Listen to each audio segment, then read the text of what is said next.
नमस्कार दोस्तों, स्वागत है आपके अपने YouTube channel yes for study में। आज हम सब फिर एक नई वीडियो के साथ क्लास की शुरुआत करते हैं। आज की आपकी वीडियो आपकी आने वाले सीटेट एग्ज़ाम के लिए मोस्ट इम्पॉर्टेंट है। जैसे कि आप सब जानते हैं, सीटेट एग्ज़ाम में कोई स्टडी मटेरियल सबसे ज़्यादा इंपॉर्टेंट है तो वो होता है आपका प्रीवियस ईयर क्वेश्चन पेपर। तो पहले आपको हम यह बता देते हैं कि जो आपका प्रीवियस ईयर क्वेश्चन पेपर है इतना महत्वपूर्ण क्यों है। क्योंकि दोस्तों जो आपका सीटेट का एग्ज़ाम होता है वह लैंग्वेज के बेस पे होता है। कहने के तात्पर्य है इसमें जो क्वेश्चन पूछे जाते हैं ऐसे घुमा फिरा के पूछे जाते हैं कि बच्चा क्वेश्चन को पढ़ के ही कन्फ्यूज हो जाएगा एग्जामिनर इसमें पूछना क्या चाह रहा है। इसलिए आप सिर्फ क्वेश्चन को रटने का प्रयास ना करिए कि हम क्वेश्चन को रट लें पास हो जाएंगे, ऐसा नहीं है। आप क्वेश्चन को सॉल्व करते समय उसकी लैंग्वेज को समझने का प्रयास करिए कि किस प्रकार से क्वेश्चन को घुमा फिरा के पूछा जा रहा है। जैसे इसमें 4 ऑप्शन रहते हैं, आपको ऑप्शन 4 रहेंगे, इसमें आप ऑप्शन देखेंगे 4 के चारों ऑप्शन आपको लगेगा सही हो सकते हैं, लेकिन वहाँ पे आपको ध्यान देना होगा चारों ऑप्शन में जो ऑप्शन सबसे ज़्यादा सही हो वही आपका राइट आंसर होता है। आपको इस चैनल पे 2011 से लेकर जनवरी 2024 तक जितने भी आपके सीटेट के एग्ज़ाम हुए आप यहाँ पे देख भी रहे होंगे, सभी ईयर का previous year question paper upload किए जा चुके हैं। आपको जिस भी सन का previous year question paper solve करना है आप सॉल्व कर सकते हैं। यह प्लेलिस्ट आप ज़रूर सेव कर लीजिए, एक्सेस कर लीजिए, और आपके एग्ज़ाम के पॉइंट ऑफ व्यू से यह प्लेलिस्ट बहुत ही महत्वपूर्ण प्लेलिस्ट है। इसका लिंक भी आपको डिस्क्रिप्शन बॉक्स में मिल जाएगा, वहाँ से जाके इस प्लेलिस्ट को आप सेव कर सकते हैं। आज जो पेपर हम सब सॉल्व करेंगे वह पेपर आपका पेपर 2 है, और यह पेपर आपका जो पूछा गया था, जो आपका 20 अगस्त 2023 में जो आपका सीटेट का एग्ज़ाम हुआ था उसी दिन ये पेपर पूछा गया था। इसी पेपर को हम सब सॉल्व करेंगे। इसमें हम सब जो आपके CDP के 30 क्वेश्चन थे, सोशल साइंस के क्वेश्चन 60 क्वेश्चन थे, साइंस के क्वेश्चन थे, जितने भी क्वेश्चन थे सभी को सॉल्व कर चुके हैं। आज हम सब हिंदी के जो आपके 30 क्वेश्चन हैं इसको हम सब सॉल्व करेंगे। कुछ बच्चे होते हैं जो हिंदी को बहुत हल्के में लेते हैं कि हिंदी चलिए हम लास्ट में करेंगे, लेकिन वही बच्चे लास्ट में कहते हैं हिंदी तो आ रहा था लेकिन हमने कर नहीं पाया। तो उसका रीज़न होता है दोस्तों, हिंदी आपका ऐसा एक सब्जेक्ट है जो कि आपको 30 के 30 नंबर दे देता है। इसलिए आप हिंदी को अच्छे से पकड़ बना लें, और हिंदी आपका 30 तो तैयार ही करता है, साथ में साथ जो आपका संस्कृत है वो भी आप 30 आपका तैयार हो जाता है। जो आपका सिलेबस है, हिंदी का सिलेबस और संस्कृत का सिलेबस दोनों का सेम है। इसमें सिर्फ लैंग्वेज का अंतर होता है, वह संस्कृत में रहता है या हिंदी में रहता है, यही अंतर होता है, बाकी हर एक टॉपिक सेम है सिलेबस में। इसलिए हिंदी को आप हल्के बना लीजिए, हिंदी से आपके 60 क्वेश्चन तैयार हो जाएंगे। तो दोस्तों, अगर आप इस चैनल पर नए हैं तो चैनल को जरूर सब्सक्राइब करिए और अपने दोस्तों के साथ भी ज़रूर शेयर करिए।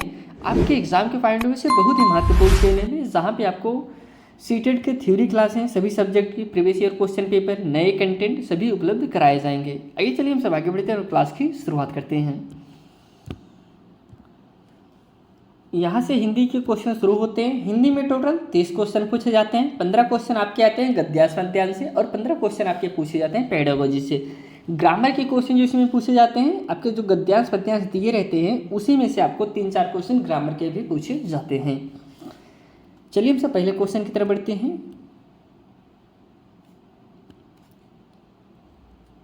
एक अध्यापक ने कक्षा के शिक्षार्थियों को कैप्शन शीर्षक के साथ एक फिल्म दिखाई। यह फिल्म पाठ्यपुस्तक के एक अध्याय पर आधारित थी। कैप्शन के साथ दिखाई जा रही फिल्म किस बात की ओर प्रोत्साहित करेगी। कहने का तात्पर्य है कि अध्यापक है जो बच्चों को उनके जो सब्जेक्ट है, जो बुक है, उसी से एक फिल्म को दिखाया और कैप्शन के साथ उसका जो शीर्षक है उसके साथ दिखाया। तो ये किस चीज़ को प्रोत्साहित करेगा। पहला ऑप्शन है श्रवण युक्तियाँ सक्रिय के रूप में देखना और विद्यार्थियों की भाषा की प्रमाणिक सामग्री का प्रयोग करने के लिए प्रोत्साहित करना। सेकंड है सक्रिय रूप से देखना और सुनना। थर्ड है इस तरह की और फिल्म देखने के लिए विद्यार्थी को प्रोत्साहित करना। या फिर लास्ट है मौखिक संकेतों द्वारा श्रवण युक्तियों पात्रों के अभिनय की सराहना और समीक्षा लिखना। तो इसमें जो कि राइट आंसर हो जाएगा ऑप्शन फर्स्ट सही होगा, जो ज़्यादा सही है। श्रवण युक्तियाँ सक्रिय रूप से देखना और विद्यार्थियों को भाषा को प्रमाणिक सामग्री का प्रयोग करने के लिए प्रोत्साहित करना। तो फर्स्ट इज करेक्ट आंसर। अगला जो क्वेश्चन है,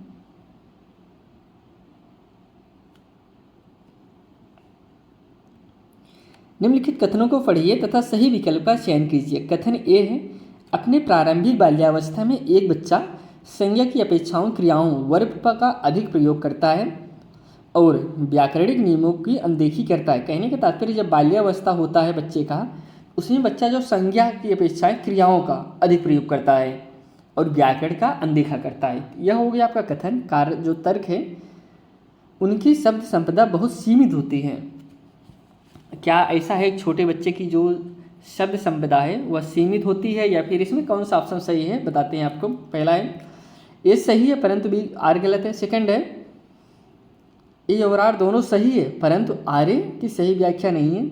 थर्ड है एक गलत है परंतु आर सही है। या फिर लास्ट है ए और आर दोनों सही हैं, आर ए की सही व्याख्या भी है। अब आप जानते हो कि जो छोटा बच्चा होता है बाल्यावस्था के, अभी उसके पास इतना शब्द भंडारण नहीं आ गया है कि वह बहुत कुछ ज़्यादा बोल ले। जाहिर सी बात है कि उनकी जो शब्द संपदा है वो सीमित होती है, बहुत ज़्यादा नहीं बोल पाते हैं और ग्रामर का भी नॉलेज नहीं होता। तो ऑप्शन इसमें लास्ट सही है, फोर्थ इज करेक्ट आंसर। ए और बी दोनों सही हैं, आर ए की सही व्याख्या भी कर रहा है। अगला जो क्वेश्चन है,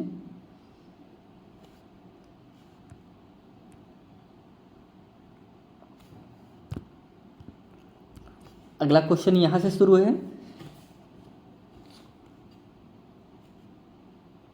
एक बालिका अपनी भाषा कक्षा का अनुभव माँ के साथ साझा करती है और कहती है कि कभी कभी हम अपनी आंखें बंद करते हैं और हमें अध्यापिका अपने बस्ते में से कोई भी वस्तु निकालने के लिए कहती है, फिर हमें उस वस्तु के बारे में बताना होता है। यह सीखने का बहुत अच्छा तरीका है।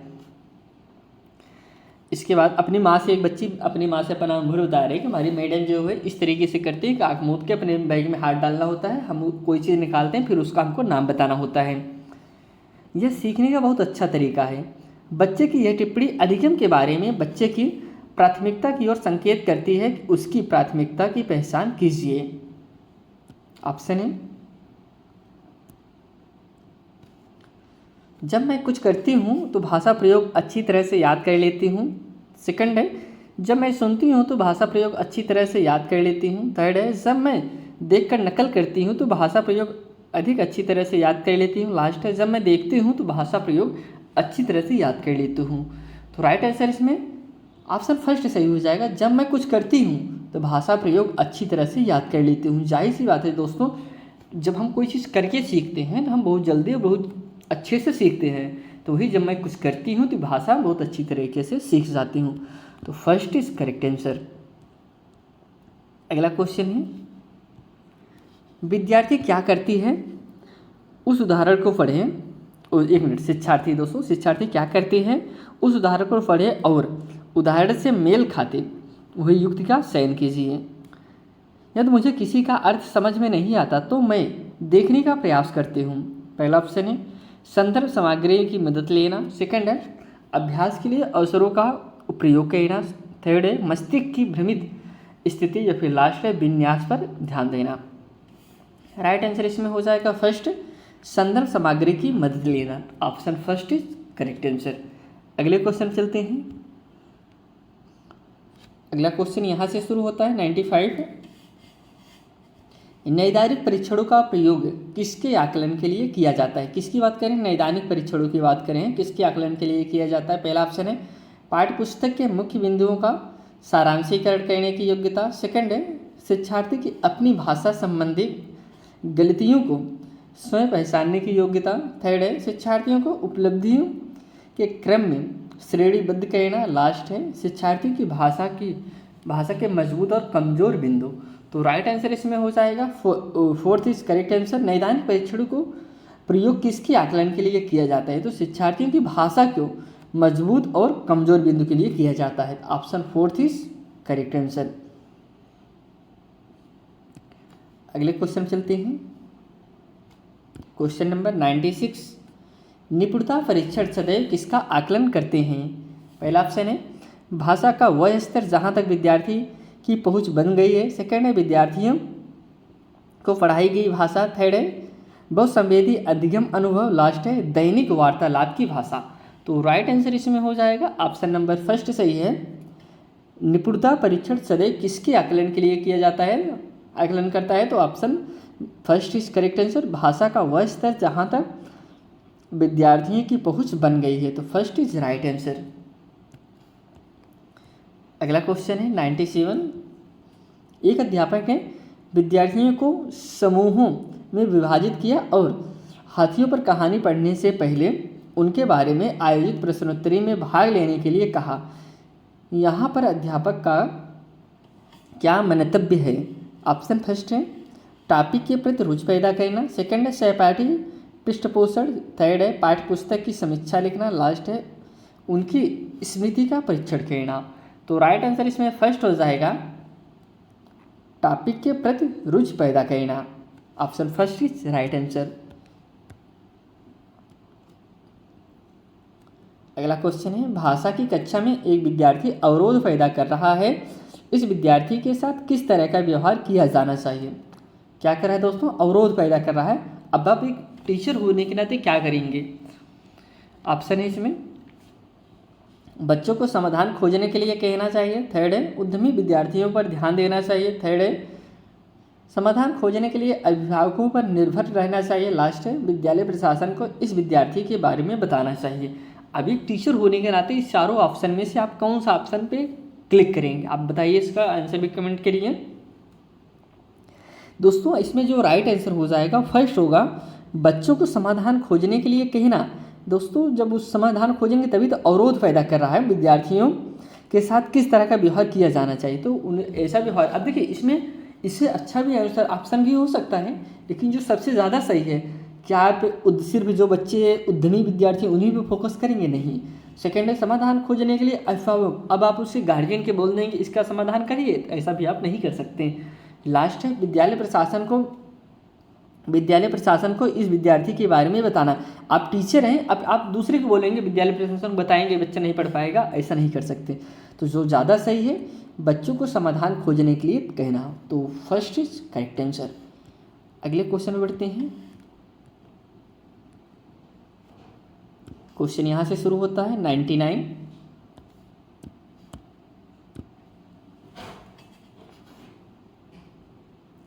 विद्यार्थी किस विचार बिंदु पर मानस मंथन करते हैं, संयोजन करते हैं, प्रारूपण करते हैं, संपादन करते हैं और अंततः अपने कार्य की पुनरावृत्ति भी करते हैं? तो ऑप्शन है इस प्रक्रिया के दौरान कौन सा कौशल प्रतिबिंबित होता है? तो ऑप्शन फर्स्ट है पठन कौशल, सेकंड है वाचन कौशल, थर्ड है लेखन कौशल, लास्ट है श्रवण कौशल। इसमें कौन सा कौशल विकसित होता है? ऑप्शन जो राइट है ऑप्शन थर्ड है लेखन कौशल। Option third is correct answer. Next question बढ़ते हैं। निम्नलिखित कथनों को पढ़िए तथा सही विकल्प का चयन कीजिए। कथन ए है पठन और लेखन कौशल प्राथमिक स्तर पर समालोचनात्मक चिंतन में मदद करते हैं। तर्क जो है समालोचनात्मक चिंतन पठन और लेखन का उपकौशल है।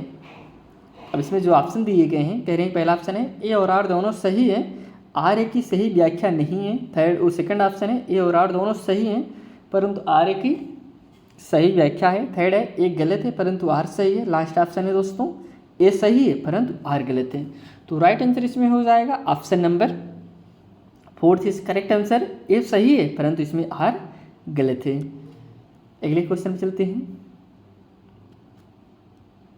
क्वेश्चन नंबर 101 भाषाई कौशल सीखने का सर्वाधिक उपयुक्त तरीका क्या है? कौन सा कौशल सीखना है आपको? भाषाई कौशल सीखना है। पहला ऑप्शन है चुनौतीपूर्ण और यांत्रिक भाषा ड्रिल की मदद से। सेकंड है एक समय पर एक ही कौशल पर ध्यान केंद्रित करके। सेकंड थर्ड है समावेशित युक्तियों के माध्यम से। लास्ट है केवल लिखित परीक्षा और प्रदत्त कार्यों द्वारा।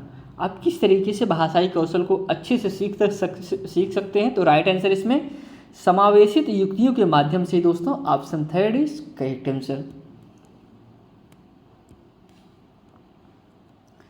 विद्यार्थियों ने वर्णनात्मक कौशल का प्रयोग करना सीखा है या नहीं, इस बात का आकलन करने के लिए अध्यापक को विद्यार्थियों को क्या करने के लिए कहना चाहिए? ऑप्शन फर्स्ट है एक ऐसी घटना साझा करो जब उन्हें बहुत अचंभा हुआ हो।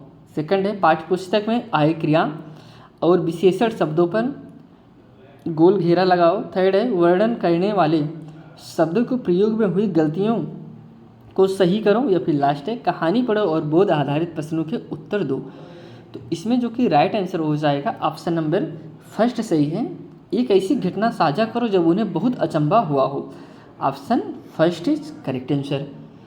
नेक्स्ट क्वेश्चन पे बढ़ते हैं। Question number 103। कक्षा 7 की अध्यापिका निर्धारित पाठ्य पुस्तकों के अलावा अन्य पुस्तकों के पठन को सुलभ कर रही है। वह किस तरह के पठन को सम्मिलित कर रही है? ऑप्शन पहला है गहन पठन, सेकंड है साझा पठन, थर्ड है विस्तृत पठन, लास्ट है निर्देशित पठन। वह किस प्रकार के पठन का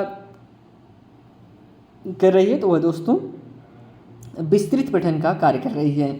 कक्षा 7 की अध्यापिका निर्धारित पाठ्य पुस्तकों के अलावा अन्य पुस्तकों का भी पठन सुलभ कर रही है। वह दोस्तों किस प्रकार से पठन के अंतर्गत आएगा? वह आपका विस्तृत पठन के अंतर्गत आएगा। अगले क्वेश्चन पे उठते हैं। प्रधान अध्यापिका ने भाषा अध्यापक को नए सत्र के लिए पाठ्य पुस्तकों को तथा अन्य संसाधनों का चयन करने के लिए कहा। इनका चयन करते समय निम्नलिखित में से एक प्रासंगिक नहीं है, तो वो कौन सा नहीं है? ऑप्शन फर्स्ट है पुस्तकों और संसाधनों की अनुकूलता, सेकंड है बच्चों की अधिगम आवश्यकता और उन्हें अपने वाली भाषाएं, लास्ट और थर्ड है विद्यार्थियों का स्तर, लास्ट है सामग्री की उदाहरणात्मक जटिलता और गहनता। तो इसमें जो कि करेक्ट आंसर हो जाएगा फोर्थ, सामग्री की अवधारणा और जटिलता और गहनता। यह नहीं है, बाकी सभी सही हैं। नेक्स्ट क्वेश्चन बढ़ते हैं। Question number 105।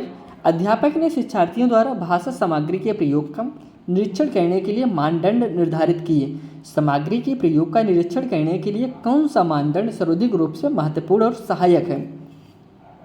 फर्स्ट ऑप्शन है सामग्री की उपलब्धता, तैयारी और अभ्यास, सेकंड है उपयोग, दोहराव और अभिव्यक्ति, थर्ड है अवलोकन, पृष्ठपोषण, सत्र और लिखित रिपोर्ट, लास्ट है चेकलिस्ट, पूर्वानुमान और अधिगम प्रतिफल।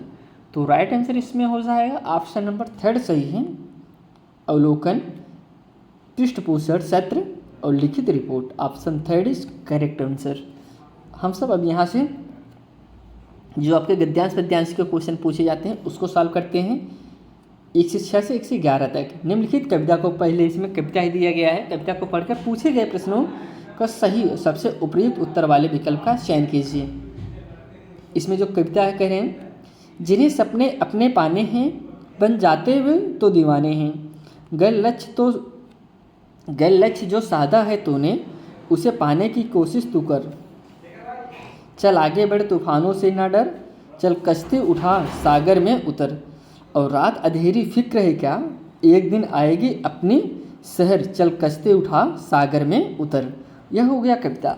आगे बढ़ते हैं। अब इससे जो क्वेश्चन बने हैं क्वेश्चन को हम सब देखते हैं। पहला क्वेश्चन है एक क्वेश्चन नंबर 106। कविता के अनुसार अपने सपनों को पूर्ण करने के लिए आवश्यक है, क्या आवश्यक है? पहला ऑप्शन है निष्ठा एवं इच्छा शक्ति होना, सेकंड है अनुकूल परिस्थिति होना, थर्ड है स्वप्न देख पाना, लास्ट है धन संपदा का होना।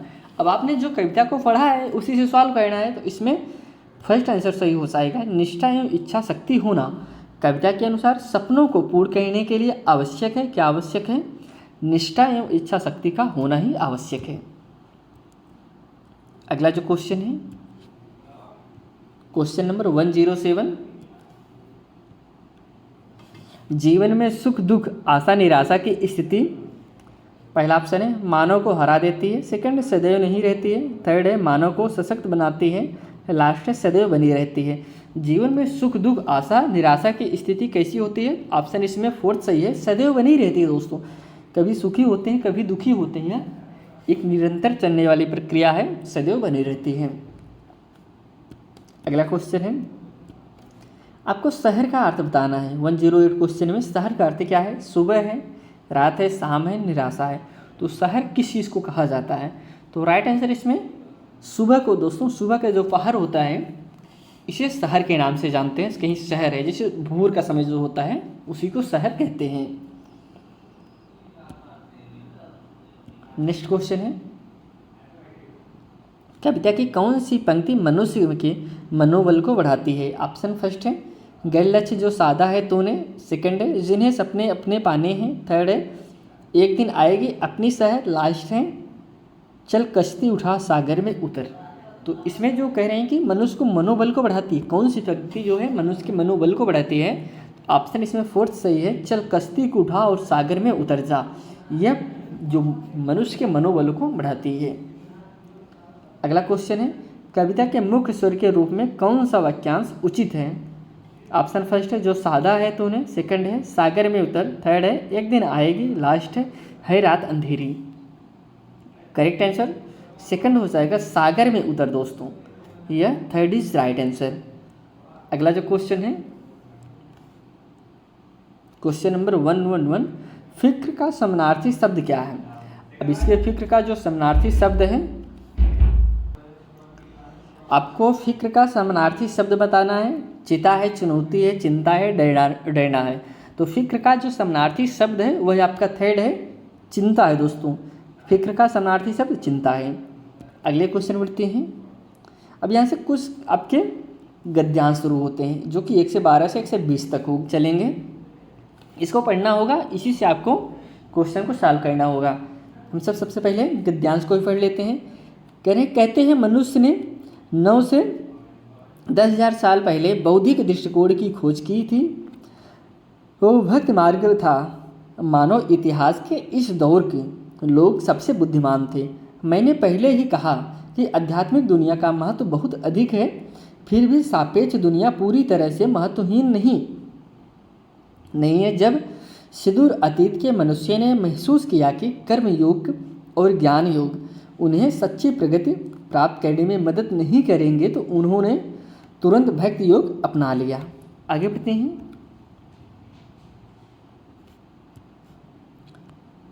उन्होंने अनुभव किया कि भक्ति ही उनके लिए एकमात्र मार्ग है। मनुष्य आज अपने विकसित कर्म और ज्ञान योग के कारण और भी आगे बढ़ गया। इस प्रकार अपने पूर्वजों की तुलना में वह भक्ति के मार्ग पर चलने की आवश्यकता को अधिक तेजी से महसूस करेगा। यह कर्म और ज्ञान के योग का उज्ज्वल पक्ष है, यानी ये दोनों योग भक्ति मार्ग को और मजबूत करेंगे। अब इसमें हम सब ऑप्शन देखते हैं कौन कौन से ऑप्शन हैं।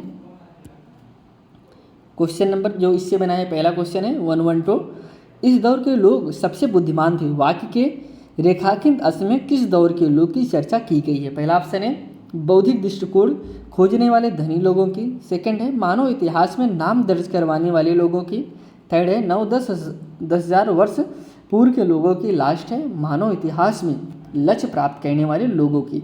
तो इसमें जो कि करेक्ट आंसर हो जाएगा ऑप्शन नंबर थर्ड है 9-10,000 वर्ष पूर्व लोगों की। Option third is right answer. इसमें जितने भी क्वेश्चन बनते हैं सब आपके गद्यांश से ही बनते हैं, ग्रामर के 1-2 क्वेश्चन आ जाता है, बस यही होता है। अगला जो क्वेश्चन है, भक्ति योग का महत्व है दोस्तों, क्या महत्व है? पहला ऑप्शन है वास्तविक प्रकृति की प्राप्ति में, सेकंड है ज्ञान योग की प्राप्ति में, थर्ड है सापेक्ष दुनिया की प्राप्ति में, लास्ट है कर्म योग की प्राप्ति में। तो करेक्ट आंसर इसका हो जाएगा ऑप्शन नंबर फर्स्ट, वास्तविक प्रगति की प्राप्ति में। दोस्तों भक्ति योग का महत्व क्या है? वास्तविक प्रगति की प्राप्ति में। Option first is correct answer. दोस्तों अगर आप इस चैनल पर नए हैं तो चैनल को जरूर सब्सक्राइब करिए और सपोर्ट जरूर करिए, क्योंकि आपके सीटेट के पॉइंट बेस से बहुत ही महत्वपूर्ण चैनल है जो कि आपके सभी सब्जेक्ट की सभी क्लासें उपलब्ध करा रहा है। आइए हम सब आगे बढ़ते हैं अगले क्वेश्चन पे। क्वेश्चन नंबर 114 है, पहले खाली है, योग भक्ति मार्ग को सशक्त करेंगे। दोस्तों पहले क्या भरा जाएगा?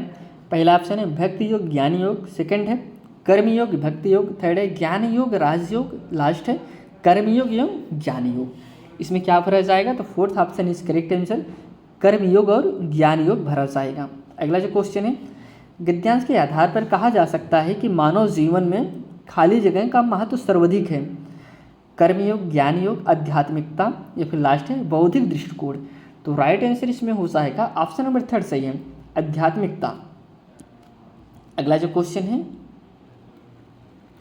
इसमें कह रहे हैं कि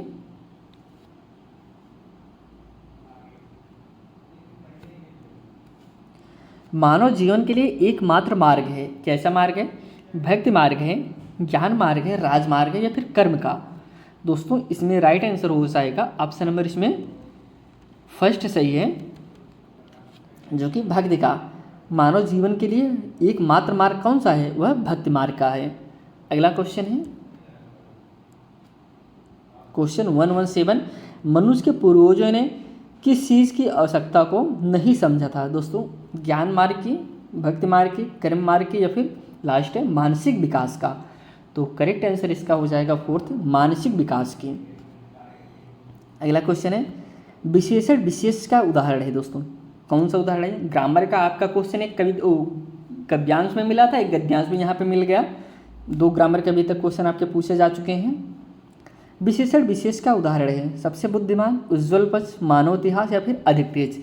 इसमें विशेषण विशेष का उदाहरण कौन सा है? तो राइट आंसर इसमें हो जाएगा ऑप्शन नंबर सेकंड, उज्ज्वल पक्ष। ये विशेषण विशेष का उदाहरण है।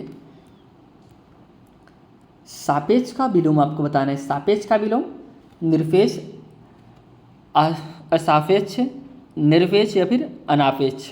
जो सापेक्ष का विलोम होगा वही आपका राइट आंसर थर्ड हो जाएगा, निरपेक्ष। दोस्तों, थर्ड इज राइट आंसर, सापेक्ष का विलोम निरपेक्ष। समूह से भिन्न शब्द कौन सा है? साल है, मदद है, तेजी है, कर्म है। इसमें चारों ऑप्शन में कौन सा शब्द आपका भिन्न है? तो राइट आंसर इसमें हो जाएगा ऑप्शन नंबर 4 दे दोस्तों, कर्म जो है। साल, मदद, तेजी ये एक जैसे हैं, बाकी कर्म इसमें जो आपका भिन्न है। ऑप्शन 4 थी राइट आंसर। यहाँ पे आज हम सब दोस्तों जो हिंदी के आपके 30 क्वेश्चन थे वह कवर किए, जो कि आपके एग्जाम के पॉइंट ऑफ व्यू से बहुत ही महत्वपूर्ण क्लास है। दोस्तों, अब यह क्लास ही आप समाप्त करते हैं। आपसे फिर एक नए वीडियो मिलते हैं। तब तक के लिए दोस्तों धन्यवाद।